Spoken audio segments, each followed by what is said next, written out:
Hello everyone. Sweets అంటే ఇష్టం లేని వాళ్ళు ఎవరు ఉంటారు చెప్పండి. స్వీట్స్ అంటేనే నోట్లో మనకి నీళ్ళు వచ్చేస్తాయి కదా. కొన్ని స్వీట్స్ మనం ఇంట్లో చేసుకోగలం, కానీ కొన్ని తప్పనిసరిగా మనం స్వీట్ షాప్కి వెళ్ళాల్సిందే.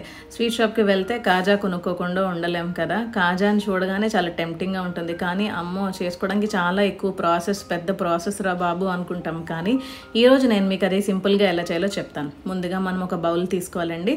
బౌల్ తీసుకున్న తర్వాత మైదా పిండి వేసుకోవాలి. నేను ఇక్కడ ఆ కప్పు ఉంది కదా, అది కరెక్ట్గా 240 గ్రాములు ఉంటుంది ఆ కప్పు. సో నేను చూడండి పావుతకు 2 కప్పులు మైదా వేసుకున్నాను. అందులో మీరు చూసుకోండి, దాంతోనే మెజర్మెంట్స్ చూపిస్తాను మీకు. తర్వాత 4 టేబుల్ స్పూన్లు నెయ్యి మరిగించుకున్న తర్వాత వేడిది ఆ పిండిలో వేసుకోవాలి. తర్వాత చిటికెడు ఉప్పు, చిటికెడు బేకింగ్ సోడా వేసుకోవాలి. ఉప్పు మనకి స్వీట్నెస్ని బ్యాలెన్స్ చేస్తుంది, అలాగే బేకింగ్ సోడా కొంచెం గుల్లనిస్తుంది మనకి కాజాలకి. సో అందుకోసం ఆ 2 చిటికెడు వేసుకున్నాను. చక్కగా పిండి అంతటిని మనం పొడిగానే ముందు కలుపుకోవాలి.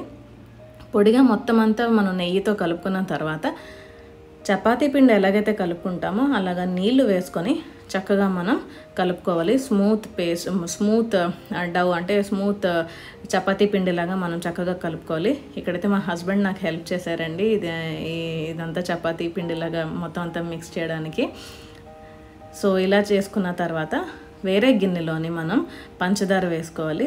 పావుతకు 2 కప్పులు మనం మైదా వేసుకున్నాం కదా, ఇప్పుడు పావుతకు 3 కప్పులు పంచదార వేసుకోవాలి చూడండి. సో అలా వేసుకున్న తర్వాత 2 కప్పులు నీళ్లు వేసుకొని స్టవ్ మీద పెట్టి చక్కగా ఒక తీగ పాకం వచ్చినంత వరకు మనం మరిగించుకోవాలి. సో ఇలా తీగ పాకం రావడానికి మీడియం ఫ్లేమ్లో పెట్టుకుంటే కనీసం మనకి 10 నుంచి 15 నిమిషాలు టైం పడుతుంది, అది గమనించుకోండి. ఒకసారి మీకు చిన్న తీగ పాకం రాగానే స్టవ్ ఆఫ్ చేసుకొని ఒక చెక్క నిమ్మకాయ, హాఫ్ చెక్క నిమ్మకాయని మీరు అందులో పిండుకుంటే పాకం అనేది తర్వాత గట్టి పడకుండా మీకు అలాగే ఉంటుంది. అందుకు నిమ్మకాయ వేసుకోవాలి. తర్వాత ఒక కళాయి తీసుకొని, చిన్న కళాయి తీసుకుంటే మీకు ఎక్కువ ములుగుతుంది అండ్ ఆయిల్ ఎక్కువ వేస్ట్ అవ్వదు. సో చిన్న కళాయి తీసుకొని నూనె వేసుకొని మరిగించుకోండి. ఈలోపు ఒక 15 నిమిషాల తర్వాత చూసారా సాఫ్ట్గా మనకి పిండి అయితే రెడీ అయిపోయింది కదా. సో దాన్ని 2 భాగాలుగా నేను చేసుకున్నానండి. చేసుకున్న తర్వాత బాగా కిందన ముందు మైదా పిండి జల్లుకోవాలి. జల్లుకున్న తర్వాత మీరు మొత్తం అంతా దాన్ని స్ప్రెడ్ చేసుకోవాలి. ఎంత పల్చగా చేయగలరో అంతవరకు మీరు దాన్ని సాగదీస్తూ స్ప్రెడ్ చేసుకుంటూ మీరు దాన్ని పాముకోవాలి చపాతీ కర్రతోని. చూడండి నేను అలాగా పిండి వేస్తూనే చేసుకోవాలి, ఎందుకంటే స్ప్రెడ్ చేస్తున్నప్పుడు మీకు అది పల్చగా అయిపోతున్నప్పుడు సెకండ్ టైం మళ్ళీ మనకి అది లెగదు, చిరిగిపోతుంది పల్చగా చేసుకుంటున్నాం కాబట్టి. సో పిండి వేసుకుంటూనే మీరు అలాగా చేసుకోవాలి. చూడండి ఒకటి నేను ఇలా చేసి చూపిస్తున్నాను. ఎడ్జెస్ అన్నీ మీరు చక్కగా ఒక రెక్టాంగిల్ స్క్వేర్ షేప్లోనో కట్ చేసుకోవాలి. సో నేను ఇక్కడ ఎడ్జెస్ కట్ చేసేసుకున్నాను చూడండి. ఇదిగోండి ఎడ్జెస్ అన్నీ కట్ చేసుకున్న తర్వాత మళ్ళీ నెయ్యిని వేడి చేసి కరిగించుకొని చక్కగా ఇలాగా మొత్తం అంతా మనం స్ప్రెడ్ చేసుకోవాలి. ఇలా స్ప్రెడ్ చేసుకున్న తర్వాత మైదా కూడా వేసుకొని చక్కగా మనం అంతా స్ప్రెడ్ చేయాలన్నమాట. ఇలా చేయడం వల్ల ఏమవుతుందంటే కాజా అంటికిపోకుండా పొరగా అలాగా విడిపోయి ఉంటుంది అనమాట. అంటే పొరలుగా సెపరేట్గా ఉంటుంది. తర్వాత ఎడ్జెస్ నుంచి చిన్నగా మనం రోల్ చేసుకుంటూ మెల్లిగా రోల్ చేసుకుంటూ గ్యాప్స్ ఎక్కువ రాకూడదండి. ఒకదాని తర్వాత ఒకటి అలాగా మనం చూసుకుని రోల్ చేసుకోవాలి. రోల్ చేసుకున్న తర్వాత ఎడ్జ్ ఏదైతే వచ్చిందో ఆ ఎడ్జ్కి చిన్న నీళ్ళు రాసి ఆ అంచుల్ని అలాగా కవర్ చేసేయాలి. అలా కవర్ చేసిన తర్వాత సెకండ్ నేను ఇంకొక ఉండ పక్కన పెట్టుకున్నాను కదా, 2గా సెపరేట్ చేశాను కదా మైదా పిండిని.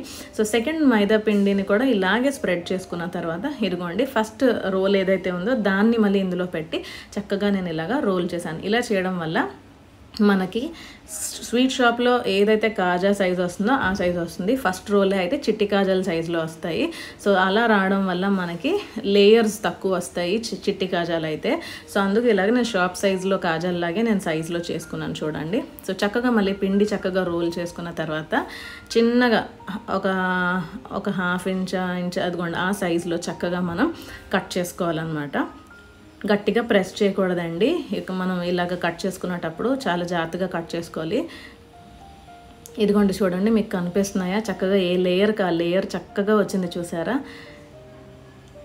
75% మీకు కాజా చేయడం వచ్చేసినట్టే. ఇంకా మీరు ఇక్కడి వరకు వీడియో చూశారు అని అంటే మీకు నా వీడియో నచ్చే ఉంటుంది అనుకుంటున్నాను. తప్పనిసరిగా ట్రై చేయండి, లైక్ చేయండి అండ్ కామెంట్ చేయండి మీకు ఎలా వచ్చిందో. ఇక్కడ ఒకటి గమనించుకోవాల్సింది ఏంటంటే చక్కగా ఇదిగోండి చూపుడు వేలు ఉంది కదా, దాంతో చక్కగా ఇలా నొక్కిన తర్వాత మరీ అప్పడాల్లాగా మనం పాముకోకూడదు.